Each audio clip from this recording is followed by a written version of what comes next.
that's going to cause a panic, because then nobody knows what to value treasuries at. And then everybody hits the sell button at the same time, and then the only one who would buy it under those circumstances is the Federal Reserve.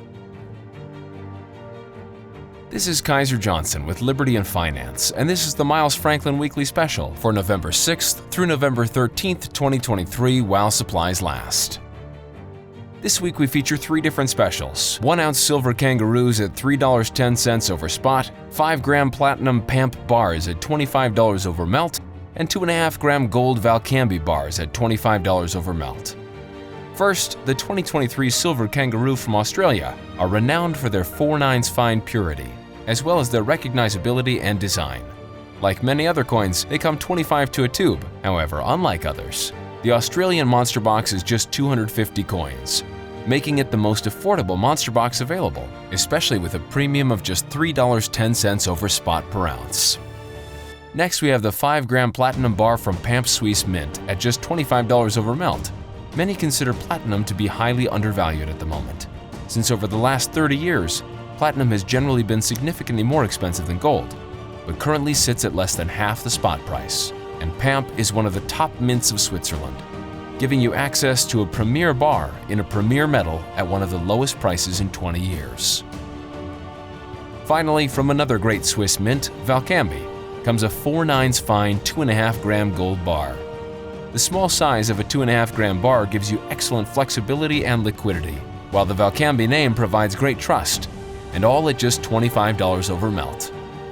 All our specials this week are IRA eligible, and if you'd like to learn more about a precious metals IRA, call us, and we'll be happy to help you in that process. To order our specials or any of the many other options we have available, call us at 1-888-81-LIBERTY. That's 1-888-815-4237. We're available after hours and on weekends, and we look forward to speaking with you. Hey everyone, this is Elijah K. Johnson with Liberty and Finance. And back with us today is our good friend Rafi Farber from the Endgame Investor. Rafi, thank you so much for joining us today. Thanks for having me back, Elijah. It's always good to be here.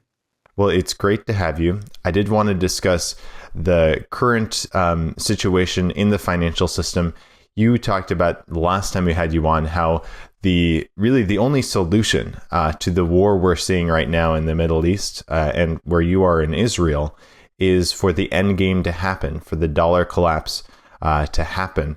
We are seeing more and more events showing that we're getting closer to that end game in your view. Now, one of the events is the national debt growing and growing. You recently posted a video explaining how with treasuries maturing next year, essentially the U.S. is going to have to figure out buyers for $5 trillion of U.S. debt. Your perspective on this and how it seems like this situation seems to be growing out of the U.S.'s control right now. Yeah. Well, what I did was I went to SIFMA, and I always forget what that stands for, but it's basically a group that takes all of U.S. debt and categorizes it and chops it down into pieces and explains what's going where and how many of whatever Treasury securities are out there are due at what year. So they give you a nice Excel spreadsheet of this stuff. So what I did was I went into it and I just highlighted all the bonds and notes and bills that are coming due in 2024. So I took the 10-year issued 10 years ago in 2014, the 7-year issued 7 years ago, plus the 5-year issued 5 years ago, et cetera, et cetera, et cetera, until you get to now. And the total is about $5 trillion due in principal. So this isn't interest, this is principal stuff. So it's going to have to be rolled over, which is the definition of a Ponzi scheme, right? So a lot of there's another problem though, that right now the bills category, which what they do for short-term debt, like in 2020, the Treasury sold something like $4 or $5 trillion of short-term debt in about 3 or 4 months. I don't know. I don't have the numbers exactly right, but it was some ungodly, humongous amount. So they could raise money very, very quickly. And we have the most liquidity in the short-term auctions and the short-term bills auctions because they're the closest to cash. So right now, being that almost $5 trillion are due in 2024, and you have the bills category from 1 month to 1 year maturities full of like, I think it's like the outstanding amount now is like $5.5 trillion. So you can't really stuff the bills category with any more of this stuff. So you can't roll the long-term debt that's due in 2024 back into the bills category because the bills category is already full. So you're gonna have to roll them over into longer-term treasuries, which are like at least 2 years up to 30 years. And so you're gonna have to find buyers for that. And there are buyers for it at a certain yield. Let's say maybe like 20 or 30%. So like you'd clear that market. But the higher the yield goes, the less dollars that they raise, right? So it's not even about really paying the interest so much as raising the amount of money that's required to fund all these deficits. So the amount of dollars might not even exist to be available for that. And now that the world is tense over what looks to be a possible setup for World War III, people seem to be more grabby for cash and less for other assets, which is why the dollar is pushing higher on the dollar the dollar index, and you're getting into a situation where I don't see how this is possible to even fund these deficits. I don't think the dollars exist unless the Fed creates them. So the Fed should start creating them at the time when they run out of dollars, and there's about $1 trillion left in the reverse repo facility. And once that's gone in 2 to 3 months, that should be it. The Fed has to go in. You mentioned the irony here of people rushing towards cash in this situation. And we are seeing metals take a dip in the last week or so. It seems like we're seeing a sell-off in the metals while we're seeing the dollar strengthening. But it doesn't seem like that's really the path forward, right? Because if we're seeing if we're going to see a crisis in the dollar, you don't want to be holding dollars. You want to be holding precious metals. Right. So this is I've been thinking about this, and I think this is an important point that even the professional gold bug tech traders, like I'm not a technical trader, but I subscribe to a few tech newsletters because I have no expertise in technicals. So I want to know what they're saying. I'm more of a fundamentalist, as you know. So one of the tech traders that I subscribe to he's completely baffled as to why we are in a serious situation here in the Middle East, which could blow up the oil markets. It could blow up anything. And gold is not being chased up to like say 2,200 overnight. It just doesn't make sense to him. And I had an interesting call today with a gold company in Israel, and I asked him how business was doing, and he said to me, "Well, it's actually slowed down because people in Israel are pretty freaked out by what's going on." And they don't know what their daily expenses are going to be. They don't know what their income is going to be. Businesses are losing their income. You have like almost 500,000 soldiers in the reserves that are called up that are on the border of Gaza or that are fighting in Gaza or on the border in the north trying to prevent Hezbollah from invading.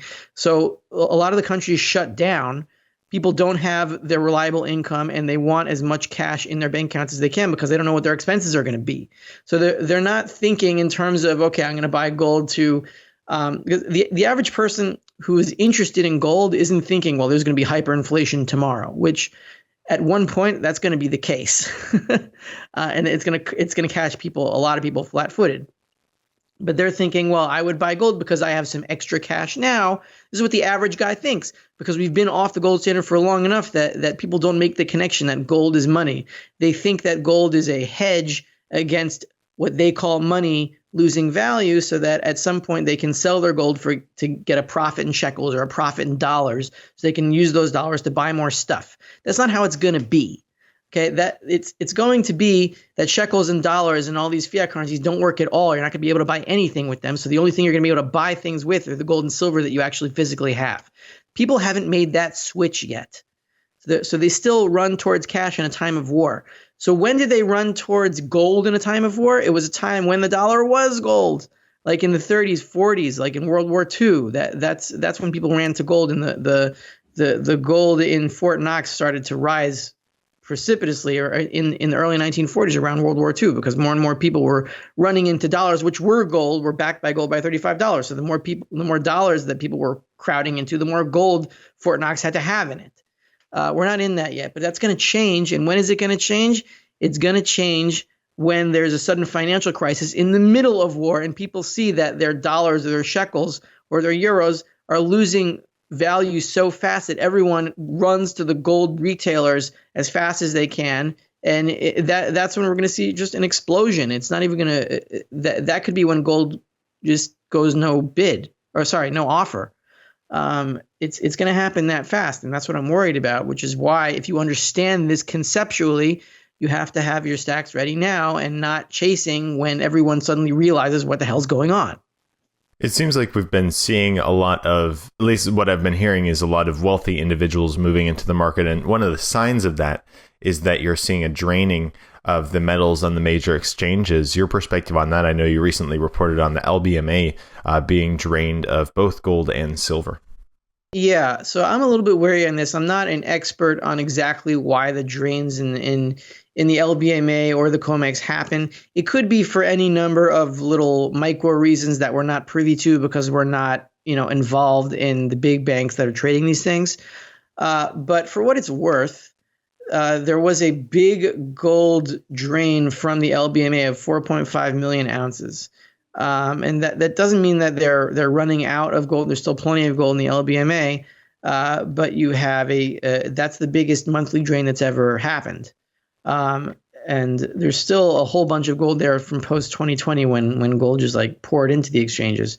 We're also seeing silver. There was a big drawdown in silver, not a record drawdown, but we're near record lows in silver and physical silver at the LBMA. I think it's like 848 million ounces or something like that. I think the record low is 840 million. So we are seeing a decrease in those stocks. And since 2020, since the big inflow of physical gold stocks, we've seen a constant drain of both gold and silver from the COMEX and the LBMA, and pretty much from all these official centralized supplies of precious metals. And they're not. I've checked Gold Charts R Us, which is a service I subscribe to by Nick Laird, and he shows all transparent holdings of these physical metals in whatever fund it might be, whether it's the COMEX or an ETF or Perth Mint or whatever it is, how much is recorded gold and silver in there physical, and that total of all the funds across everything has been going down since 2020, and it's accelerated again. So that shows you where is all this gold going if it's not going into these funds? Well, it's going into private hands that are not recorded as gold funds, right? Personal stackers, probably mostly millionaires and billionaires, and a big collection of us in the long tail, that have maybe 10, 20, 30, up to 100 ounces or something, and that's getting more popular. So I would say that it seems that if this gold and silver is not showing up in these funds anymore, whatever they might be, they're headed into private hands, which is a good thing. I don't want them in banks. I don't want them in funds. I want them in private hands of mostly libertarian-leaning people who will be the most responsible with them and figure out amongst themselves how to reorganize a division of labor once this thing falls. And mentioning regarding the fall of this empire, you have mentioned, kind of coming full circle here back to what we were talking about with the U.S. debt, this $5 trillion of debt that the U.S. somehow has to, sell treasuries or somehow has to get the money for next year with the rolling over debt. You mentioned how really the only solution to the U.S. debt problem right now would be for the Fed to reverse and to monetize the debt. Can you expand on that? Well, what we saw a few days ago, was it Thursday or Friday last week, there was a 30-year auction, and it went badly. Meaning it went badly like the bid to cover. The bid to cover is how much bids they get. Let's say, I don't remember the numbers, but let's say the 30-year auction was aiming to raise $50 million or whatever it is. Maybe it was 80 billion, whatever it was. And let's say they get bids totaling 160 billion. I'm just making up the numbers just so you understand the concept. So then that would be a bid to cover of 2-1. But first of all, the bid to cover of the 30-year auction, whatever it was a lot lower than was expected. And there was a tail to the auction, which basically means that the people that bid on the auction before they knew what the yield was going to be, they they put in a bid, and then the bid on the actual auction, when the second tier came in, which are allowed to compete, the yield ended up higher than the non-competitive section predicted, right? So this is a really bad auction, meaning the yield ended up higher than the first participants in the auction even expected it would be. So I think at some point soon, I think specifically when the reverse repos run out, because almost all the money for these auctions is coming from there. When the reverse repos run out, which is the leftover money printed from 2020 and 2021 that hasn't been used yet, when those run out, we could very easily see an auction, 10-year, 20-year, 30-year, whatever it is, that has a bid to cover ratio of less than 1, which means, let's say the Treasury is trying to raise $50 billion and it raises 45, 40, whatever. And then that's going to cause a panic, because then nobody knows what to value Treasuries at. And then everybody hits the sell button at the same time. And then the only one who would buy it under those circumstances is the Federal Reserve. So I don't know if what's going to cause the Fed to come in is going to be a failed Treasury auction or just a really bad one with a bid to cover over 1, but just not very scary. So the Fed has to move. We've seen this happen before in the repo markets. So it happening, remember in September 2019 when repo rates went to 10% from, what was it, like 0% a few days before, because something went wrong in the plumbing, they call it. The difference between that and a failed Treasury auction is just a matter of maturity. It's the same thing. So I see something like that happening. And when that does happen, that means that the end game is really days away. And then people will start piling into gold not because they want gold, but because they want to get rid of dollars. That's going to be really the end game switch. When it's not that people want in their mentality that they want gold because they imagine, let's say 5 years from now, gold will go up from 2,000 to 2,500, and then they'll sell it, and then they'll be able to buy this boat or whatever it is in dollars or shekels. When they start to buy gold, not because they want to profit in dollars or shekels or euros or yen, but they're starting to buy gold just because they don't want the dollars. They want as few dollars as possible. They just want to get rid of them. And if you can't buy gold, so fine. You go to the supermarket, you buy whatever's on the shelves. So that's hyperinflation. That's when gold is no longer sold for any amount of dollars, and that's gold backwardation. That's the end game. And I see it happening at some time in the next year. And yeah, I could be wrong. I've been wrong before, and I'm biased because I'm hoping for this, because I know this is the only way out of the war that I'm currently in, and I want this war to end as soon as possible in the best way possible. And the only way for that to happen is for America to get out of here, and the only way that America is going to get out of here is if they can't afford it anymore. One of the other signs of the end game that you've pointed out is the banking system really in crisis right now. We saw the collapse of many banks a few months ago, back in the March-April timeframe. But we're also seeing a fall in a lot of these big bank stocks. For example, like Citibank and a lot of these large banks, the stocks are actually at a lower value than they were back during that crisis. So your perspective on this, and why are we seeing maybe the beginning of another crisis in the banking system, or what is your take? The entire banking system is a crisis because it's inherently insolvent. The question is, when is it revealed? So I think I talked about Bank of America, and I looked at their balance sheet, and they have all these mortgage-backed securities that are worth that are underwater. And they have these unrealized losses. And then I looked at another article that I think it was Morgan Stanley, one of the big banks. Yeah, it was Morgan Stanley, and they have the biggest exposure to something called ESG debt. ESG debt, I forgot what it's called, environmental social governance, right? So it's basically like this left-wing rubric that a company has to have a certain carbon footprint or something, then they get a loan. And like none of these measures have any economic meaning because they can't be measured. How do you measure someone's carbon footprint when you haven't even done anything yet? It's like, okay, so they put a number on a paper that they estimate, and then they get the loan, and then then what? Like, does the business succeed? Does it fail based on these environmental metrics? None of it makes any sense. So they have all this exposure to this debt that makes no economic sense. And then, oh, well, that debt's going bad now. Well, look at that. Amazing. So they're stuck in that too. The thing is, like, it's not really the woke movement. It's not anybody on that team. It's like just the direction that the country has been going in, making loans that make less and less and less sense because the government always guarantees them. So that's what these big banks are stuffed with, which is why their stocks are going down and down, and their equity values are, falling through the floor. So all it's going to take is a rush to cash, where people just take out physical cash from their banks, and there's a big run on the dollar, which would probably be in a deflationary financial crisis right before the Fed steps in. So whether there's enough time for people to take cash out of their bank accounts, and then that would force the big banks to, let's say, sell their assets at a loss in order to fulfill the withdrawal request so people can have their physical cash in a time of crisis, or let's say they shut the banks down and they don't allow anything until the Fed acts.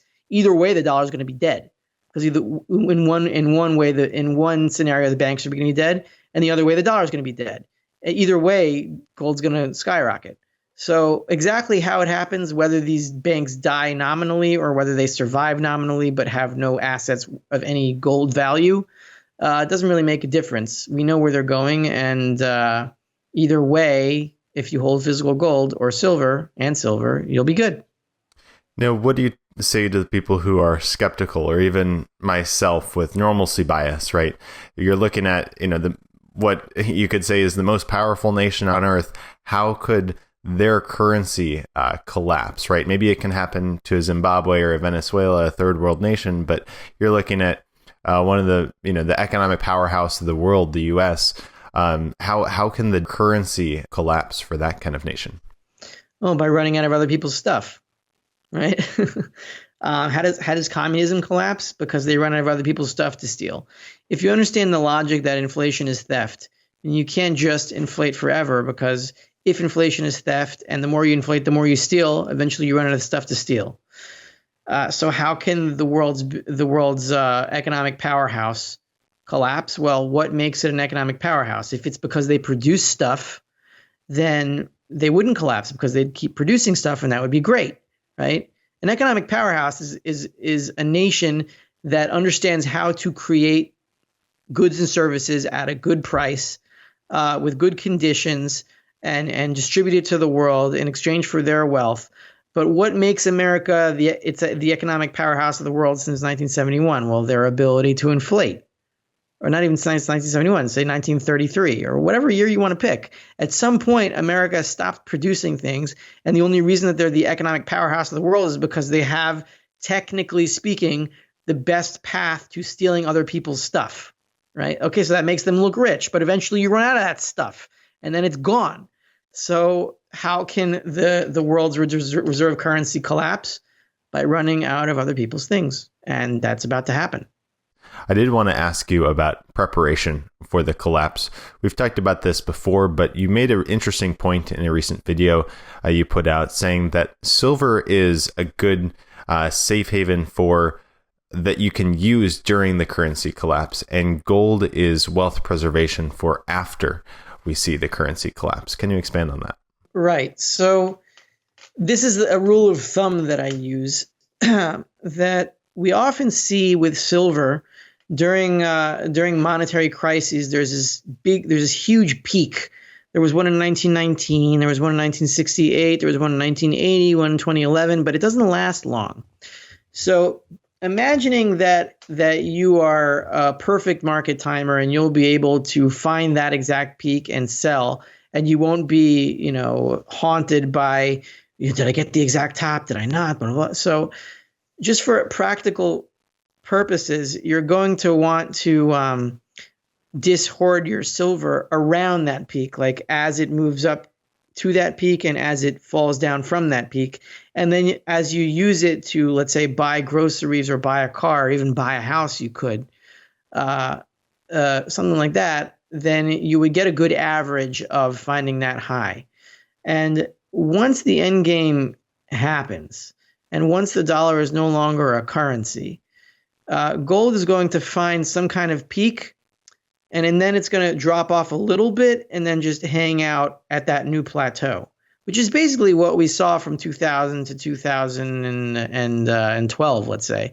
Like gold went up and up and up and up and up from 2000, and then it went down a little bit, and then it didn't get below 1045 or whatever the low was, and now it doesn't seem like it's going to get below 1900 again. Maybe it will briefly or something like that, but gold goes up and then it finds a plateau. Silver goes way, way up and then falls a lot farther and then finds a much lower plateau. Why is that? Because eventually there's a new gold substitute and people would rather use that than physical silver because it's easier.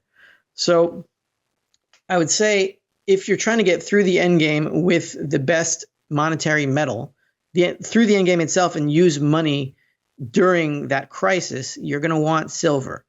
But after the end game and after we reestablish some kind of functional monetary system based on gold and silver, either gold or silver or both, I don't know exactly what it's going to look like, then the gold is going to reassert itself at some level that is not at its high, but not as low, but much closer to it than silver will, because people want to use gold substitutes and they don't want to use silver unless they absolutely have to. So that's why you want basically gold for wealth preservation after the end game and silver for emergency monetary use during the end game, because it will be much more valuable than gold during the crisis. And one of the things we've talked with you before about is the rebuilding after the collapse. So I was wondering if you had any new thoughts on that. You recently also stated in a video that really it won't be a rebuilding from the top down. It'll be hopefully from the bottom up. So your perspective on that and steps that people can take now to prepare for that. This is really a mental game. Whatever skills that you have, whether it's growing food or carpentry, you just practice them. I'm not. Some people go full prepper, and if that's you, then do it. But I don't do that. So I have my own little garden in my backyard, and I have some chickens, and maybe that's not enough. Maybe I'll get eaten alive. I don't know. I mean, I can't really prepare for everything. But I would say whatever you love to do with your hands, just practice that. If carpentry is a hobby, build something, and just get used to working with your hands, because even if you're not that great at it, it's probably going to be valuable. So I would say do that and find a circle of friends that think like you do, that you can call up or you can drive over or walk over to their house, and just for psychological stability. And find out what skills they have. Most of this is going to have to rely on local community. And in the immediate aftermath, we're only going to be able to be in touch with whoever is in our immediate circles. So make sure that your immediate circle is healthy and together, and go around your neighborhood, knock on doors if you have to, and talk about these things and see where people are. But bring a notepad with you and write down their skills, what these people can do and where they are. And in the immediate aftermath of the collapse of the dollar, you'll have a nice community to fall back on. But you won't be able to do that in an urban environment. So because there's going to be too much chaos there. So I would say get out of New York, get out of Chicago, get out of LA, and move to a less densely populated area and make friends. That's really the most important thing. Because we're not going to survive this on our own. We're going to survive this in communities. And the bigger your community is, the more stable your community is, and the more I would say that they believe in God, or at least some kind of power above them, that they are not in charge of everything, the better off you'll be.